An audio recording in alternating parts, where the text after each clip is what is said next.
start first to worst, man. Why? Because he was a straight up devil, mate. He was just one of the devil's own, mate. Why? Because fucking, Jesus. I mean, I was in his crew. It wasn't the other way around.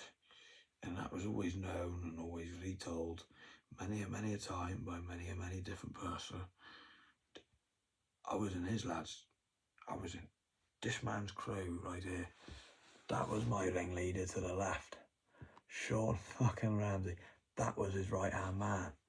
Rob fucking MILLZ. He's that much of a right-hand man. He's on the left side. They were fucking hard lads. Sean personally made sure Rob was a hard lad. Sean bullied him more than anybody. He was fucking hard, mate. He still is now. I mean, he brought a beamer, right? Brought a beamer. He fucking, everybody else was moving on. They're like, Rob, you're still on your shitty Fiesta. And he had a job at Cat. And he just worked. And, mate, he was good, mate. He was that guy, like I said. That guy just constantly scored goals. It was like, oh, for fuck's sake. What the fuck am I meant to do? And it was like, mate, yeah, well, my best game of football, 10-11 aside, was with that man over there, Sean. Him as the captain, John Terry. Me as Denver Bar. And, mate, I got on him. He didn't see it coming. He was like, fucking fair play. I mean, even through the same thing with the whole fucking, that kite fucking trying to steal Sean's missus. Oh, he's on fine lady now. I don't know. I always saw them as fucking last picture show, mate. And the fact that, like, I did that, it was just out of respect for him, mate. As you can see, mate, he was the ringleader for a reason. Like, me thinking that I was more than him was just being jealous of fucking what he'd already done. He was sick, mate. I mean, mate, he got that sick. I'd love to say that I inspired him when I went busking myself, and he looked over and he thought, fucking hell, yeah, we were always on the same team. And yeah, fucking hell, that's a good idea. So both him and Johnny did, both him and Big Brother did the same, right? And they thought, right, what we'll do is we'll do what he did. And fucking he started looking really feminine, really camp. But it's still Sean Ramsey and Big Brother Ramsey. So they started like doing camp hairstyles. I used to have long hair and pink glasses. I'd be like, look like a woman. And I'd be, who the fuck are you? You fucking want to go, do you? He was like, mate. He's just forefronted the next fucking ideologies for what we need to do for the Ramsey fucking crew. Just, at the end of the day, I was just an extension of his fucking... If you really want to push it in a shove, I was just extending out what his crew was over there here. It was just like, whoa, fucking hell. He always went on about SWELLHED. What did I do when I first came here, Sean? I was like, the Scousers were fucking getting on top of us, mate. I said, where the fuck is SWELLHED? What's happened to SWELLHED? What the fuck has gone on? Why SWELLHED gone? And they just really got riled at me. Really did. At one point he was going to drive over me with a moped. And Connor had to go, mate, fucking hell, they're gonna... And I was the kind of dickhead, just like the fucking Tom Doyle incident. I will wait till they do something and then I'll react. If my back's turned. Because then I can say, mate, my fucking back was turned, you fucking cunt, and all of this. I've got, like, righteous rage right under my belt. Mate, it wasn't the same situation as Tom Doyle. Tom Doyle didn't have a moped. I would have got fucking nailed. And they just wanted to pwn me, mate. I wanted to pwn me. So what did I do? I just riled him up more and more. And the fact that fucking basically I saw Sam James always, when I fell out with Sean and I hated what I loved. I hated all my boys because it was like, they took me in when nobody else did. They put me a part of their crew. Who made sure fucking I was looked after? Sawn to. You know, that's why it went down you know, it was fucking unspoken. It was like, oh, fucking hell, he ran it like the Godfather, and I fucking fellowedly followed, basically. It was like, fucking hell. When I couldn't turn to anybody, when little Kykenter got his boys to fucking have a go at me, I turned to Jack Dixon because I knew he was a big lad. But that was all issued out by Sean. It was his crew of boys. He said, yeah, do that for him. We don't like him. We like him. He's our boy. And that went down a fucking long way. That's why it was like, well, mate, naturally I was going to always be like, well, mate, somebody does that for me, I'm going to always think, I love that man. I fucking follow him. I will honour him. I will not fucking fuck over his fucking lady, who he loved. I could see that, mate. He was cool as fuck when he went out with Rachel Condrey. They were the cool fucking couple of the school. Even Jake Challoner, who was the cool lad of the school because of Jason Challoner, just been expelled. But nobody goes on about Sam King. Ask him about Sam King, Sean. Jake won't know about him, but Jason will. Jason will know about Sam King. They didn't know about Sam King. Jason does though, matey. Johnny might do. Jason knows about Sam King, mate. That's who. Sam fucking King. He was the unspoken he was like the bully's bully, you know, the fucking older brother's older brother sort of fucking Sam King. He was a fucking, I only ever saw him a couple of times sort of Sam King. I spoke with him once. He issued people to give me Pringles. Jason Chandler was the Pringle giver. Or was it Sam King? It might have been Sam King himself. I think it was, mate. That's what made it really special. They did all the fucking icing on the cakey, put the cherry on top. But Sam King put the filling in.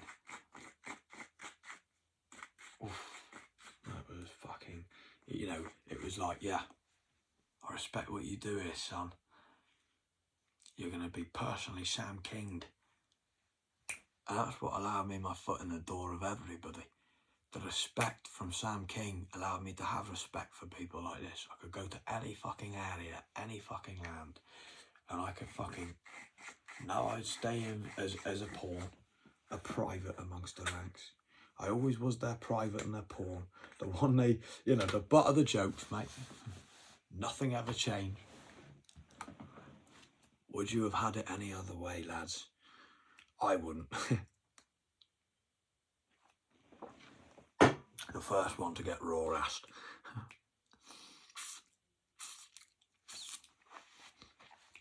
But by God, they would give me a fucking good raw-ass and they'd make sure I know it was raw-ass. By the time raw-ass was over, sort of lads, my ass was raw as hide.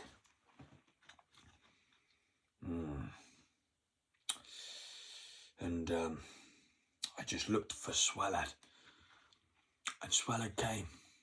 He always said to me, I just knew he was fucking great because I fucking heard about him through Connor Dalton before I heard about him through Sean. Then I heard about him through Sean himself, and it was like, fucking hell. He did have a reputation for being a swelled up head. Jody would say about it and he'd be like, oh yeah, no, it was because his head was, but mate, it was because he had a swell head. Our generation, any generation lower than Swellhead, knew him as Swellhead for the right reason. It was just basically, these were older and they were just shit scared of the fact this kid was that fucking aggressive that his head swelled even as a kid. He had a fucking head bigger than his body, basically. They'd try and say he looked like Mr. Mackey from fucking South Park, but mate, Mr. Mackey was fucking not to be trifled with, and Mr. Mackey got angry. Mr. Mackey was Swellhead, if you think about it. Mr. Mackey was Swellhead. Swellhead was hard as fuck. Swellhead, I always wanted, like, Swellhead was the guy I sucked up to when I met. Swellhead was somebody who said, it's amazing you're joining the army, Swellhead. You'd make such a good army man. Ooh, you in the army, Swellhead, would just sound right. You with Roger and Reddy. He's like, I didn't realise that, you know, my fantasy of fucking being Lord Kitchener's bum boy was fucking being fulfilled through SWELLHED.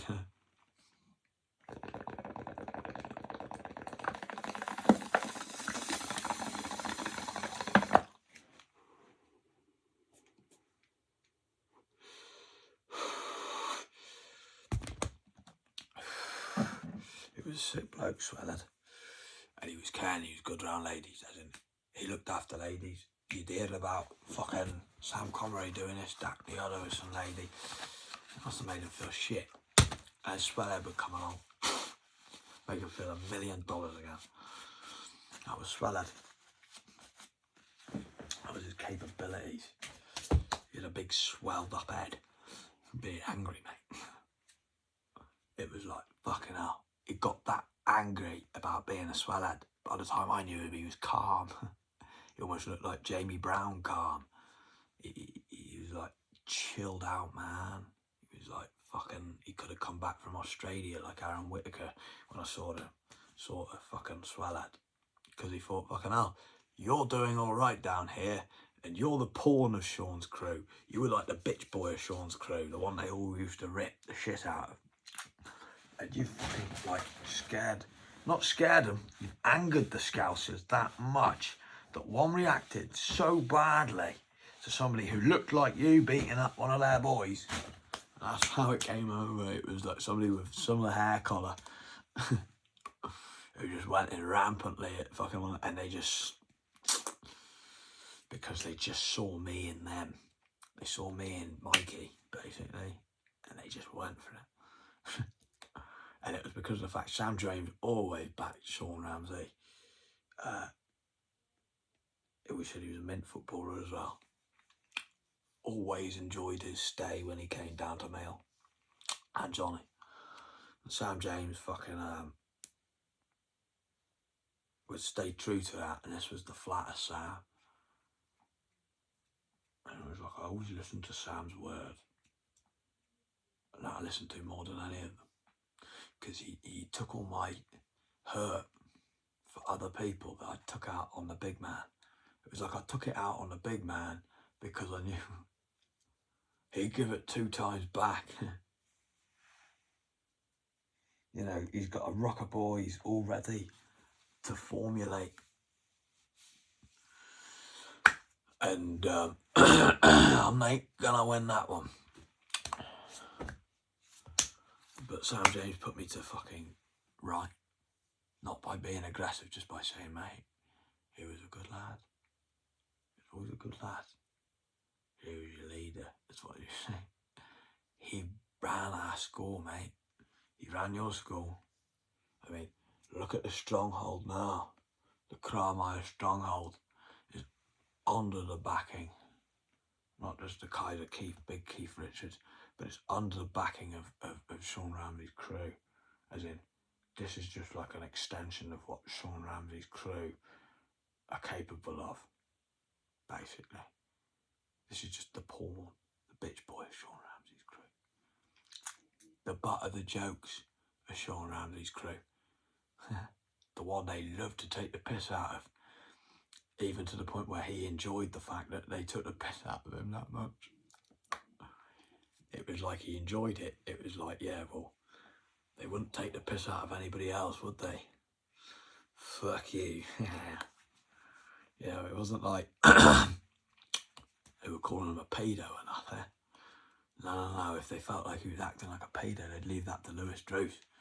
Lewis Druce would say, whoa, Sam, you're acting like a pedo here. Because they didn't like that.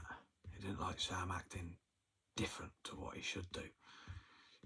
They liked their Peanut the way they fucking liked him, mate. They loved their little Peanut. Peanut kept them laughing for years, mate. I mean, look at them. And Stokes used to be the ringleader, but it was always Sean, mate. It was always Sean, and you can tell. You can just tell. Look how he's, I love Stokes, don't get me wrong. Love Stokes. But look how he's grabbing onto Rob. And Rob's like, yeah, fuck off, because this is the ringleader. And he always has been, he always will be. Look at him. That was always followed a leader. That's why I would fucking always be loyal to Sean. Why? Because it's like, mate, I knew where my bread was buttered and my bed was made. It was in his fucking domain. I was one of his pawns. You know, he had a lovely mummy. Lovely. You know, like, first time I met him and chilled with him, as a treat, you got to say hello to his mummy. I got to say hello to his mummy. That was it. Never again. Why? Because it's like, whoa, you don't want to get him too attached. Whoa, steady on there. You want to keep that peanut fucking hungry, man. Keep that peanut starving. You know, to be really true. I mean, he was the one who joined the Navy, yeah, and I was the one who licked him. Peanut was the one who actually went up to him and was like, hey, in the Navy, hey? And he was like, mate, you're funny like Jack Evans, you are. It just reminded me of my love for Jack Evans, and it just like made me reaffirmate my fucking, my respects to Jack Evans, who was, like I said, Dave and Gladys were my neighbours. He was my fucking hero, like, when I first came onto that street. And Sean just, like, turned it round back onto me to say, woo, pay your respects before you start getting cocky, son. It was hard, mate, in the Navy. You wouldn't have gone, oh, hey, what are you doing in the Navy other than fight each other very, very hard? Not fuck each other in a gay way, mate. Nah. Mate, he like, you look at him for the last, like, 3 years, he doesn't get weaker. He just stays the same and gains more tattoos. He was the kind of geezer who took all the drugs and still got tattoos anyway. And then joined the Navy on the mean, you know, on the side. Yeah. On top of all of that, I'll join the fucking Navy as well. And he looked like a beefcake. He's like our fucking, do you know what I mean? He did it all. He's like our Michael Corleone. He was our Michael Corleone, mate. You thought I was Michael Corleone, mate. I ain't Michael Corleone. No. There you got fucking Sonny, and there you got Michael Corleone. You know? If anything, I was like Fredo. Fredo, who got fucking like bullied that badly, he became a nut and was fucking really, really ardently angry and fucking powerful. With their backing naturally. Fucking, they always loved their Peanut. Their Peanut was loyal to their king. You know what I mean? With his fine lady and that, doing his all sorts of Halloween things. You know what I mean? Scary as fuck. Well, he is the leader of the ring. Even Kwame doesn't even know where to begin. He's just looking very bemused. As Sean looks like John Lennon. You know what I mean? Oh, I love that one. But right, I'll get a really camp looking hairstyle. Because, mate, I mean, look at him, mate. He was the only lad out of all of us who looked similar to Gary Alton. It was like, fuck. Not only could he play the guitar like Keith, and it was like he would have been the Keith. If we'd have made a band, I knew he would have been the Keith, and I needed to learn how great Kaiser Big Keith is. To just realise how much he is my father. I'm a big Kaiser Keith. If I'd have made a band with him, it would have been he was the Keith. And he still is, but as in, he, not only that, had the fucking face like Gary fucking Alton, mate. He could have done the fucking, no one in the world like me. He was like, mate, that's sick, because basically he was realising, fuck, that's something I could do. Basically, better than him. Everybody turn hate me. He's just fucking literally him and his best mate, Robert MILLZ. Look, I mean, Robert MILLZ was like Alan Ball, mate. was like Alan Ball. I mean, they did have a good sense of humour. You got JB there, you got Sam Addington, you've got Aaron Whittaker, you got Hamish Bruce Carter, you got Jack Dixon, you got Sean, and mate, this is the part of Sean Ramsey. Jack Dixon. He was the biggest lad of our year, and fucking, like I said, scared the shit out of all them kikes. And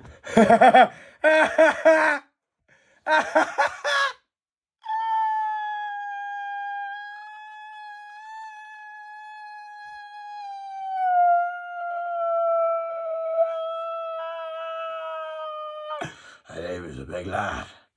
And look where Sean is, mate. Now everybody else is going nuts over the fact Sean's bombing Jack. And mate, like literally, this is a great picture. Why? Because it just shows the boys. You got Alex Pritchard, you got Jack McGuinness, you got Aaron Whittaker, you got Matt Thompson, you got Rob MILLZ, you got Max Fraser, you got Elty Patterson, you got Sam Addington, you got Cameron Lindo, you got Tim Marchand, you got Jack Dixon, if I could have said him, you got Jack Crown Brown, you got KP Carpine, you got Sean Ramsey overseeing and all that. And mate, they look like the fucking Shrewsbury version of the fucking music video to Dr. Dre, fucking Fuck With Dre Day, you know what I mean? He doesn't even have to sing it very loud, he's like, bow wow wow, yippee yay, Snoop Dogg in the motherfucking house. Yippee yay, Death Row in the motherfucking house. Yeah, mate, they used to fucking fuck with Dre Day all day long, matey. Yeah, it's the same thing, mate. It's the same thing, Alex Pritchard. Why did me and Alex Pritchard get along really well? Because I'd never fuck around with Helen Brown. And she was a really fine lady, don't get me wrong. Mate, and you've heard how horny I was for Helen. Do not get me wrong, mate. Helen was beautiful as fuck. Helen was fucking beautiful, mate. Really beautiful, fine lady, mate. Really fine lady, she was gorgeous. I didn't like the way, that was the only thing I didn't like Tom Hunt for about. It took me years to like appreciate, no, I shouldn't always, even just bringing her up again. I won't go on to it because I respect Jack Evans enough to not go into it. But that's as far as I go. Anything like that. Not going into shit because I respect another bloke.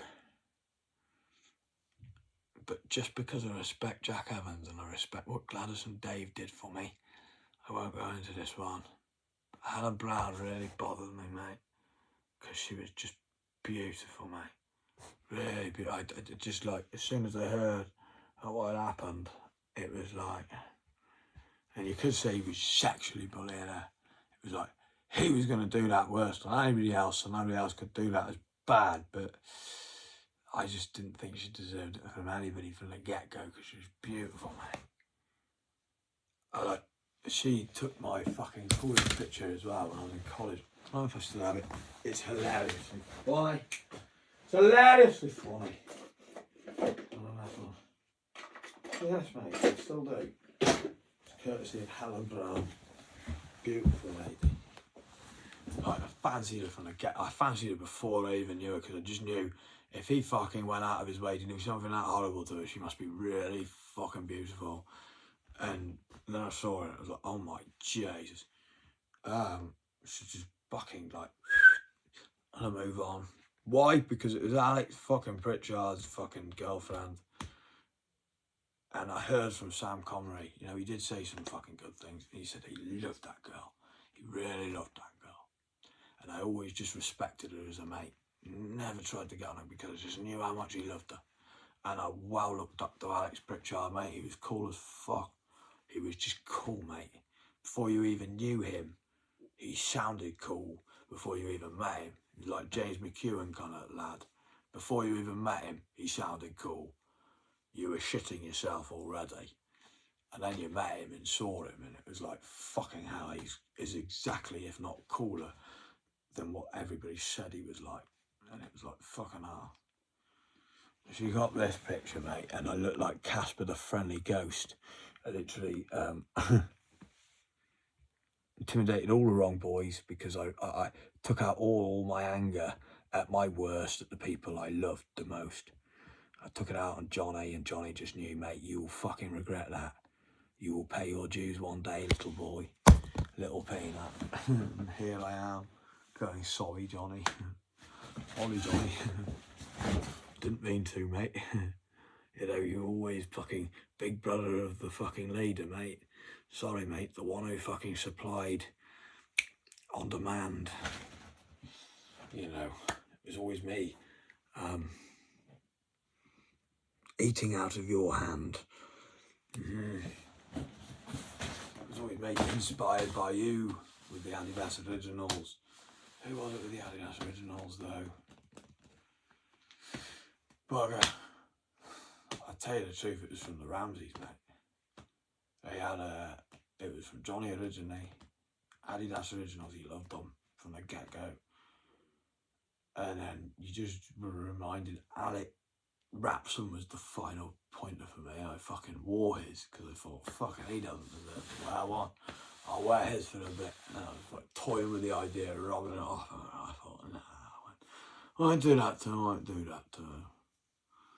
Probably because it would have fucking ended against me in a worse way. Will Newby was harder than me. Will Newby was hard, mate. I'll give him that.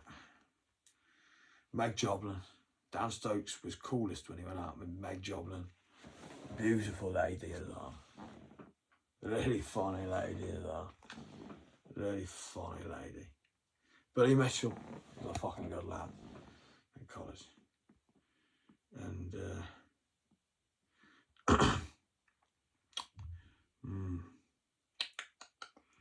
Katie, he's a good lad. Don't know, she's just naturally beautiful, mate. She's got a naturally beautiful smile and face. She doesn't even need makeup. She's naturally beautiful. There's a picture of fucking Ricky Pugh and Carl Morris. And fucking Ricky Pugh is happy as hell. It's sad to see how Ricky Pugh is now. Because he just gets kind of tagged along. It'd be nice if somebody like Sean could fucking pick him up and, you know. Because we were all jealous of Kyle Morris deep down. I think Louis got skanked from him. And he just didn't, basically, he didn't respect him enough. You had to go there, mate. You had to go to fucking Games Park. You had to see the power this lad was. You had to hear it from somebody like Lee Gardner to really realise how fucking brilliant this lad was and really see it for yourself. Because you did that and you did have immediate respect for him from the get-go because he was just a fucking sick lad. Becky Roberts, she was somebody who I met in college and I fell in love with her immediately because she was like everything. She was really fine, beautiful lady, and she was everything that fucking I used to be when I was a kid. Loving Green Day, things like that, you know what I mean? And not giving a fuck about anything else, just expressing myself. However, that's a felt. And it scared me, mate. And fucking never talked to her again after that, really. Tom Jones was a fucking hero.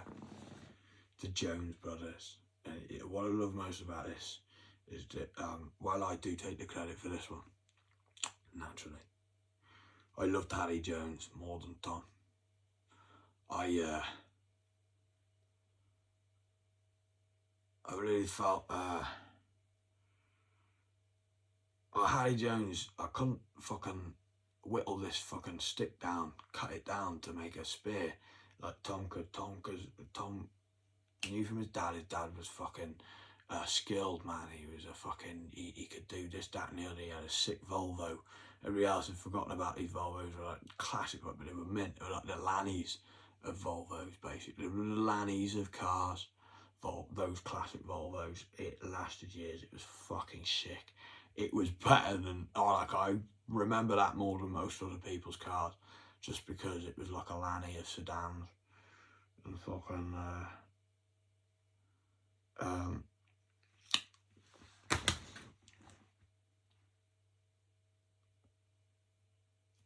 Harry did that for me. I went to Tom's birthday. Tom used to bully Harry And it was just deep down, he wanted to be proud of his brother. And his brother was smaller. He loved him more than anybody, but he just wanted to be proud of him, mate. And I thought, I see the issue here. He loves him more than all of his friends. So he bullies him more than all of his friends. Because he loves him more than all of his friends, he wants him to be bigger and stronger than all of his friends. So I thought, if I bully Harry, if I get him ready, and I did, I took him down the park. He'd come down the park. Me and him would go down the park. It would just be me and him. Wouldn't even be Tom there. Tom wasn't even there. Even to the point where Hannah Wilson's older sister's boyfriend was like, what the fuck are you doing? Why are you doing this? And it was just like, because of the fact I was so ardent with it, like, this is what I have to do. And at the time, it was just instinct, mate. I regretted it for years. And I realised, fucking hell. And I looked over and I thought, mate, I did everything that I needed to do, basically. Everything that I felt in my heart that, fuck, he just loves him more than any of his mates. And he just wants him to be bigger and stronger. I did it, mate. Like, mate, he ended up being like this, mate. Harry fucking Jones. Which one do you think it is? Oh, yeah, that's Harry Jones. No, that's Harry Jones, mate. Harry Jones is on the right, my right. Fucking hell, mate. Look how fucking happy Tom is. He's like, oh my God, you know, I was a big lad in my year anyway. People were afraid of me. People were afraid of Tom because he came from a bit more of a poorer area. I mean, he didn't come from the estates, but he came from an area which people didn't really like talk about. And it was just where he had his yard, his dad's men. And fucking, he was a big lad. Don't get us wrong, he was good in football, Mearsiders. He went from Bellevue to Mearsiders, he did well. But look at Harry, mate. Harry fucking Jones. Harry Jones was the lad who fucking went to my 5th or 4th birthday party when Tom fucking, he didn't like it, mate. He's like, fuck this, man. I ain't the birthday boy here. I don't like this fucking Sam Kramer, he's a dick. Tom never liked me from the get-go, mate. Me and Tom loved and hated each other, mate. It was a love-hate relationship. It was almost like we were gay for each other, me and Tom. But, I fell more in love with his brother. Had an affair with him.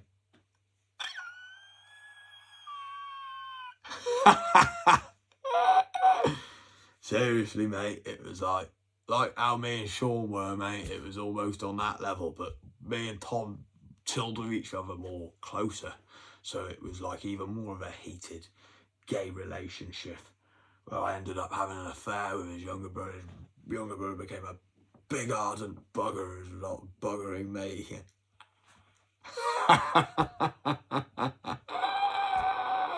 Look at him, mate.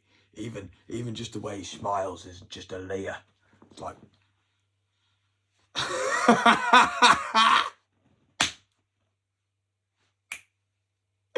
Tom's just like, yeah, this is brilliant.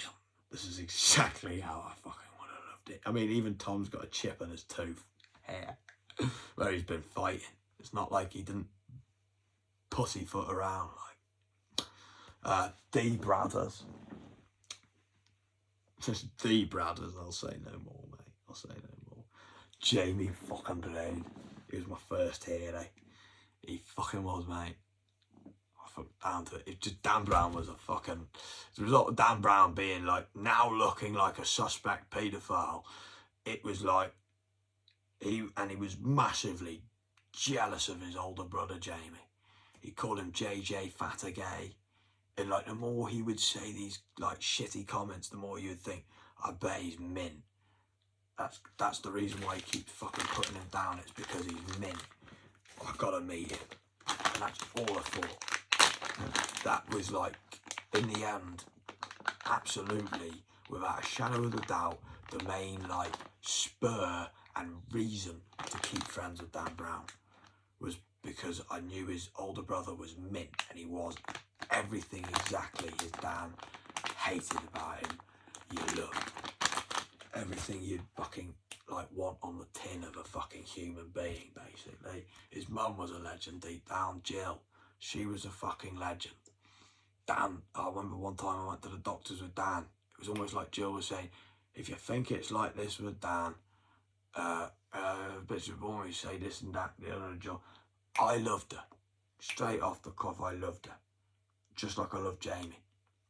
Jill and Jamie loved them. And Andy Howard, I thought he was mint. Got along with them three, mint. 4. Jill, Andy, Jamie, that's 3. Sorry mate, I can't count. I'm the 4th one. Jill, Jamie, Andy, they were sick. They were fucking hilarious, mate. Funny as fuck. Had great fucking memories of them. Used his fucking GTAs when I fucking, literally, Jamie, mate. Seriously, there he is. Seriously, mate, this is what I did, basically, mate. Literally every single one, mate. I even got Adam's one. I got Vice City on PS2 in the end. But look, mate, just to prove it to you, matey. Oh, bollocks, I keep clicking on it. It's like, I'm just creature of habit. I just want to play it every time I go on about it. Oh, for fuck's sake. It's a bastard button to press down. Go on, you bastard button. Button, go on, mate. Go on, matey, button. Yes, matey. That's the one. Ooh, lovely. Sean's with Harley,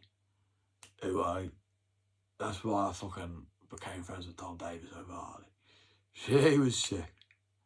I loved Harley that much, I even fell in love with her younger sister as well. And I was jealous of her younger sister's first boyfriend. Like, that's how much I was obsessed with Harley. I was obsessed with both of the Harleys. Harley and younger Harley, who was not called Harley. They were obsessed with their mum. Right, Vice City, mate. GTA 3, GTA San Andreas. I spent a fucking lot, mate. And what is more, Jamie, my matey, is GTA Liberty City Stories. Oh, mate. It just takes you straight back. And it was basically Adam didn't really do what I said. I just thought he did, and he just copied me that day because I was there at Dan's.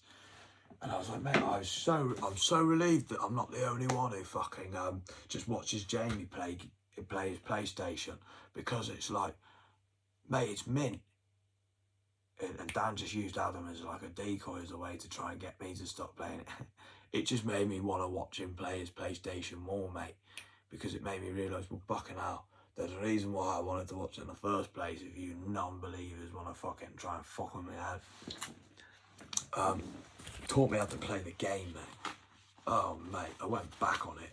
I could play it like a fucking don. Like I said with the Callum Robinson, I could play fucking, I could ride a skateboard as good as Callum did when he was 9. I could play fucking GTA as good as Jamie Brown did when he was 11. From the ages of 9 to 11. Same as Callum at the ages of 9 to 11 with skateboarding. And then they both moved on to other things. And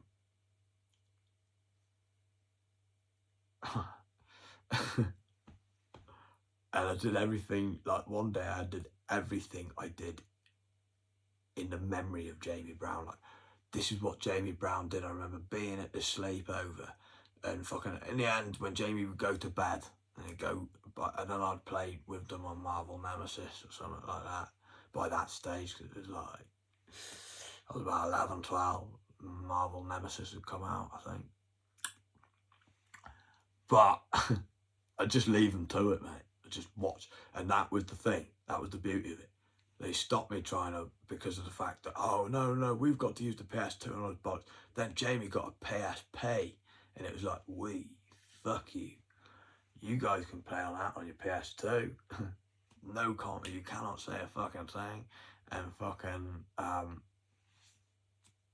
can just watch Jamie on his PSP. Basically, I gotta go now, because the big Kaiser, Big Keith himself is calling, and I don't want to miss Blackbeard's beacon of hope.